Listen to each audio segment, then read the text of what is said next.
The year was 1925. India was still under British rule. Indian National Congress was leading our freedom struggle and Mahatma Gandhi was the face of it. Crisscrossing the entire country, Gandhi was advocating and pushing forward the message of peace, non-violence and Hindu-Muslim unity. A section of people did not agree with Gandhi's views. Many of them were in the Congress. They believed a more aggressive approach was needed in order to ensure that India got its freedom from the British. And amid a turbulent phase, a turbulent decade in India's history, one that was marked with several incidents of communal unrest, the Rashtriya Swayamsevak Sangh was born. It was founded on 27 September 1925 in Maharashtra's Nagpur. The RSS founder was a man named Dr. Keshav Baliram Hedgewar, who was a former congressman himself. The RSS's mission since day one has been to unite Hindus and establish what they call a Hindu Rashtra. Since its inception, this controversial right-wing organization has expanded its footprint in India big time. It has at least 50 lakh members, over 73,000 branches or shakhas as they call it, and presence in over 45,000 localities in India. Of course, it's also the ideological parent of the present-day Bharatiya Janata Party. From Prime Minister Modi to Amit Shah, Rajnath Singh, Nitin Gadkari, the BJP's core top leadership has a Sangh background. This year, 2025, is a landmark for the Sangh. It is completing 100 years. In that line, the Sangh had a lecture series organized over the last 3 days in the capital of Delhi, titled 100 Years of Sangh's Journey, New Horizons. Basically, looking forward or putting forth their future roadmap. RSS Chief Dr. Mohan Bhagwat addressed this lecture series. Yesterday, that is the last day, he addressed the media and answered a range of questions, including the 75-year-old retirement ceiling that has been much talked about. Hello and welcome, I'm Shubham Chauhan. Let's get started. So yesterday, RSS Sarsang Chalak or Chief Mohan Bhagwat held a press conference in New Delhi. Now, a press conference is a rarity for the Sangh, and that too by the RSS chief himself. And because it's a rarity, everyone, including journalists and political analysts, were looking forward. This press conference was over 2.5 hours long, so it was exhaustive and covered a range of subjects. Some reports say the RSS chief took up over 200 questions. From Hindu Rashtra, temples, the definition of a Hindu, to Trump tariffs, language row, and the RSS role in the Modi government. Dr. Bhagwat answered it all. But for this video, we've shortlisted some of the key points from this press conference of the RSS chief. First, the big headline and what many call a U-turn. There is no rule to retire at 75, says the RSS chief. Dr. Bhagwat clarified he never said that he or someone else should retire at 75. He says he's a Swayamsevak and ready to work for as long as the Sangh wants him to. Dr. Bhagwat says if the Sangh wants him to run a shakha at the age of 80, he will do it, as he junked speculations of his retirement at 75 and without naming, perhaps, that of Prime Minister Modi. Remember, there is so much talk around this unsaid rule in the BJP. When you turn 75, you must step aside, not contest elections, and give way to a younger generation. Now, this rule of retirement is not written anywhere, yet it's on the back of every senior BJP leader's mind. L.K. Advani, Murli Manohar Joshi, Yashwant Sinha, all of them had to do it after a point. Next month, that is September, Prime Minister Modi would be turning 75. And a week before Prime Minister Modi's birthday, Mohan Bhagwat is turning 75. The opposition has been pointing to the fact that a change of guard is just around the corner, given that Prime Minister Modi in particular will be turning 75. The chatter became more intense when Bhagwat, speaking at an event in the month of July, was quoted saying that one should retire at the age of 75. This was seen as a message to Prime Minister Modi to step aside once he turns 75. Yesterday, Dr. Bhagwat dismissed this chatter, potentially indicating that both him and Prime Minister Modi would continue holding their respective posts even after they turn 75, and that retirement is nowhere in the picture. I never said that I will retire or someone should retire.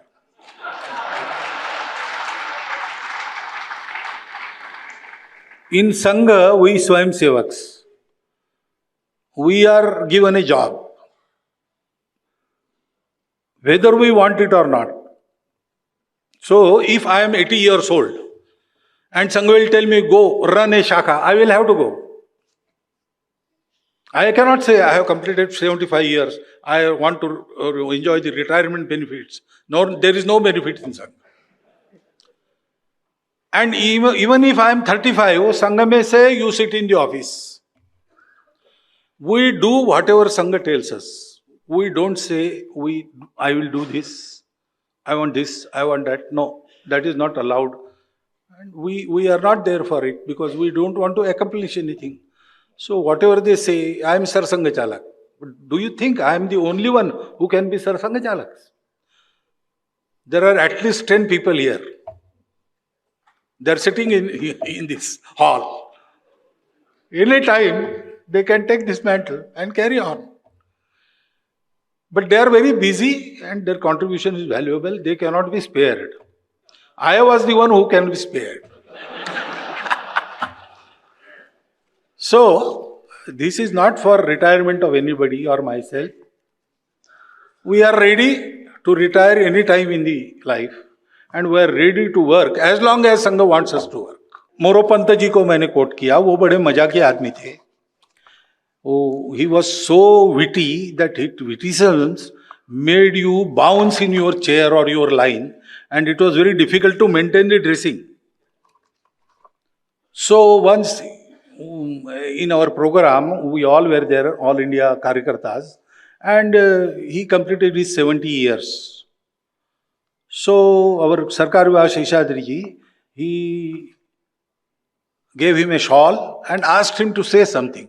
He was saying, no, there is no need to buy. This shawl also is not needed. But then he stood up and he said, you see, you might be feeling that you have felicitated me, but I know that when this shawl is given, it means that now your age is over. You please sit in a chair calmly and see what happens. ऐसा वो विटिसिज्म है उनका. उनके चरित्र का, his biography was inaugurated in Nagpur in English, and I was speaking there. I cited how witty he was. 3 or 4 incidences I told there. And Nagpur people have also seen him very closely, so they were enjoying it. From retirement, let's move on to another key question that's been lingering for months in political circles. Who will be the next national president of the Bharatiya Janata Party? Meetings of top BJP leaders are happening, likely names for the post are being circulated everywhere, but a consensus and an official announcement is still elusive. JP Nadda, Jagat Prakash Nadda, was appointed working president of the BJP in 2019. In 2020, he formally took over from Amit Shah as national BJP president, after the latter became home minister in 2019. Now, like Amit Shah, JP Nadda too has been associated with the RSS since his college days. Under Nadda's presidency, the BJP had a mixed bag in terms of election performances. The BJP won Uttar Pradesh convincingly in 2022 and swept Madhya Pradesh, Rajasthan and Chhattisgarh. The low, though, was Nadda not being able to win his own home state of Himachal Pradesh. They lost that to the Congress. Then, of course, there was the 2024 Lok Sabha elections. From the 400 Par slogan, the BJP fell, which was reduced to 240 seats. It was only able to form the government courtesy Chandrababu Naidu's TDP and Nitish Kumar's JDU. In fact, in the run-up to the 2024 Lok Sabha elections, Nadda had made a comment that is believed to have not gone down well within the RSS. In an interview to the Indian Express, Nadda said that the BJP has become stronger now and it runs itself. He said initially the party was weak and it needed the RSS. Now they are capable of running the party on their own. When asked if the BJP needs RSS's support, Nadda said that the party has grown and its leaders perform their duties and roles, adding that the RSS is a cultural and social organization, while the BJP is a political party. After Nadda was made Union Health Minister in 2024, it was clear that the BJP will have a new president, a new national president. After all, the party's rule is that one person holds only one post. Besides, as per the BJP constitution, no person can be the national president for more than 6 years or 2 consecutive terms. Nadda has already completed 5 years as BJP president. For the last few months, there's been speculation and reports of a deadlock as far as Nadda's successor is concerned. A deadlock between the Bharatiya Janata Party and the Rashtriya Swayamsevak Sangh. Reports say that the RSS is pushing for a name of its own, someone who has a strong Sangh background to lead the BJP in the years and months to follow. This is compared to what the BJP may have names in their mind as far as the new national president is concerned. So there's a deadlock between the two parties or the two organizations. This deadlock is supposedly leading to a delay in announcing the new name of the BJP president. Reports say a final decision on this matter could be taken after the crucial Bihar election later this year. When Bhagwat was asked about it yesterday, he clarified that they don't have a say in it and made a joke that had they picked the BJP chief, it wouldn't have taken time. कोई शाखा के बारे में मुझे सलाह दे तो मैं expert हूं, लेकिन वो राज्य चला रहे अनेक वर्षों से, तो राज्य के बारे में एक्सपर्ट वो है। मेरी एक्सपर्टाइज वो जानता है, उसकी एक्सपर्टाइज मैं जानता हूं। तो इस मामले में सलाह तो दे सकते हैं, क्यों देखने से भी सीखते हैं लोग, परंतु डिसीजन तो उस फील्ड में उनका है, इस फील्ड में हमारा है। इसलिए हम तय नहीं करते। हम तय करते इतना समय लगता क्या?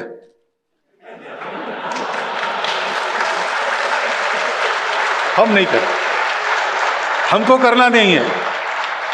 टेक योर टाइम, हमको कुछ कहना नहीं।